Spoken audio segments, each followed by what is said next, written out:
Hi everyone. The third really important element of observation to be conscious of is the environment around you and your horse. Horses have such attuned senses, being flight animals.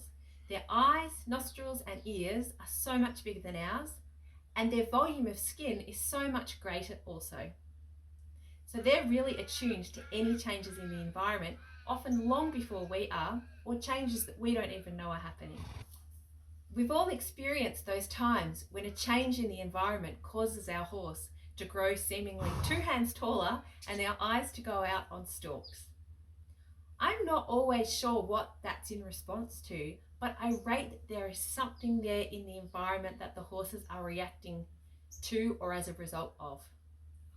For us here at Abbey's Run, some situations I can think of where that's happened involve wildlife.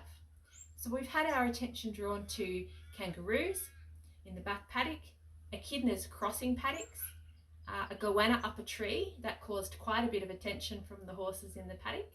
And a goanna is a massive lizard, and a deadly red-bellied black snake going across a paddock that we were able to have successfully removed and relocated. So when the horse's eyes go out on stalks and they grow 2 hands, I rate that there is probably something going on in the environment, and I really try to find what that is. All horses, people and animals react to the environment around us, and that environment is made up of so much, and there's so much that we can react to. We all have our individual triggers. For us as humans, particularly those of us who've experienced a gisting, we may know that prickly feeling when someone that we're maybe not such good friends with turns up at the agistment property, and that can often shift our behaviour because of someone else's presence who's in our environment. For our horses, the triggers can be really varied, just like for us. And every horse and every human will have different triggers. So it could be that for the horse, their behaviour shifts according to the different grass growth throughout the year, the weather patterns, heat, cool, wind, rain, sun. It could be that there's a new baby at the house next door, or maybe the other side neighbour bought a pig and you don't know about it. Maybe there's a new horse on the property. There's an absolute myriad of things that your horse can be reacting to or triggered from in the environment.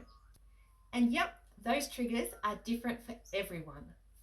It's really important to understand what might be triggering for your horse so that you can better set up your environment and your training situation for success. The more familiar you are with your normal environment, or the environment that makes your horse and yourself the happiest, the better able you will be to create that successful environment, or to notice when the environment changes and may upset the apple cart a little or a lot.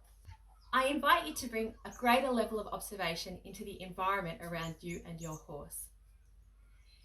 This will do nothing but benefit your training with your horse and your relationship with your horse, and avoid any potential surprises where you can. Have a great day everyone, big scratches to your ponies, and check out that environment around you. See you later, bye.